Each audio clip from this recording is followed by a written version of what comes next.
Irregular periods ಇದೆಯಾ, weight gain ಆಗ್ತಾ ಇದೆಯಾ, ಆದ್ರೆ ರೀಸನ್ ಗೊತ್ತಾಗ್ತಿಲ್ಲ. ಫೇಸ್ ಅಲ್ಲಿ ಪಿಂಪಲ್ಸ್, ಚಿನ್ ಮೇಲೆ ಅನ್ವಾಂಟೆಡ್ ಹೆಡ್.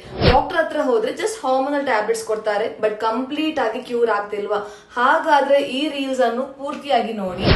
ಏನು ಸ್ಟ್ರೆಸ್ ಮಾಡ್ಕೋಬೇಡಿ, ನಿಮ್ಗೊಬ್ರಿಗೆ ಅಲ್ಲ, ಭಾರತದಲ್ಲಿ 5ರಲ್ಲಿ 1 ಮಹಿಳೆಯಲ್ಲಿ PCOD PCOS ಇಂದ ಸಫರ್ ಆಗ್ತಾ ಇದ್ದಾರೆ. ಈ ಸಿಂಪ್ಟಮ್ಸ್ ನಿಮ್ಗೆ ಇದೆಯಾ ಅಂತ ಒಂದ್ಸಲ ಚೆಕ್ ಮಾಡ್ಕೊಳ್ಳಿ. Number 1 irregular periods or missing periods. Number 2 sudden weight gain ಆಗೋದು, ಎಸ್ಪೆಷಲಿ ಬೆಲ್ಲಿ ರೀಜನ್ ಅಲ್ಲಿ.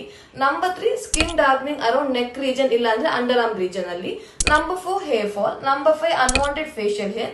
ನಂಬರ್ 6 ಮೂಡ್ ಸ್ವಿಂಗ್ಸ್ ಮತ್ತೆ ಆಂಗ್ಸೈಟಿ. ನಂಬರ್ 7 ಕನ್ಸೀವ್ ಆಗೋದಕ್ಕೆ ಪ್ರಾಬ್ಲಮ್ ಆಗೋದು. ಇದಿಷ್ಟು ಸಿಂಪ್ಟಮ್ಸ್ ಅಲ್ಲಿ 2ಕ್ಕಿಂತ ಜಾಸ್ತಿ ಸಿಂಪ್ಟಮ್ಸ್ ನಿಮ್ಗೇನಾದ್ರೂ ಇದ್ರೆ ಅರ್ಲಿ ಸೈನ್ಸ್ ಆಫ್ PCOD ಅಂತ ಹೇಳ್ಬೋದು ನೋಡಿ.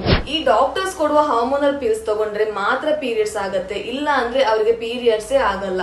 Hormonal pills are just for temporary, permanent ಆಗಿ ಸೊಲ್ಯೂಷನ್ ಕೊಡಲ್ಲ. ಆಯುರ್ವೇದದಲ್ಲಿ PCOD ನ ನ್ಯಾಚುರಲಿ ರಿವರ್ಸ್ ಮಾಡಬಹುದು. ನಿಮ್ಗೆ ಕೂಡ ಈ PCOD ಪ್ರಾಬ್ಲಮ್ ಇದೆ ಅಂದ್ರೆ PCOD ಅಂತ ನಂಗೆ ಕಮೆಂಟ್ ಮಾಡಿ, ಆರ್ ಎಸ್ ಡೈರೆಕ್ಟ್ ಆಗಿ ಹೆಲ್ಪ್ ಅಂತ ಮೆಸೇಜ್ ಮಾಡಿ. ನಾನು ಪರ್ಸನಲಿ ನಿಮ್ಮ ಕೇಸ್ ನೋಡ್ತೀನಿ, ನಿಮ್ಗಾಗಿ ಕಸ್ಟಮೈಸ್ ಆಯುರ್ವೇದಿಕ್ ಪ್ಲಾನ್ ರೆಡಿ ಮಾಡಿ ಕೊಡ್ತೀನಿ.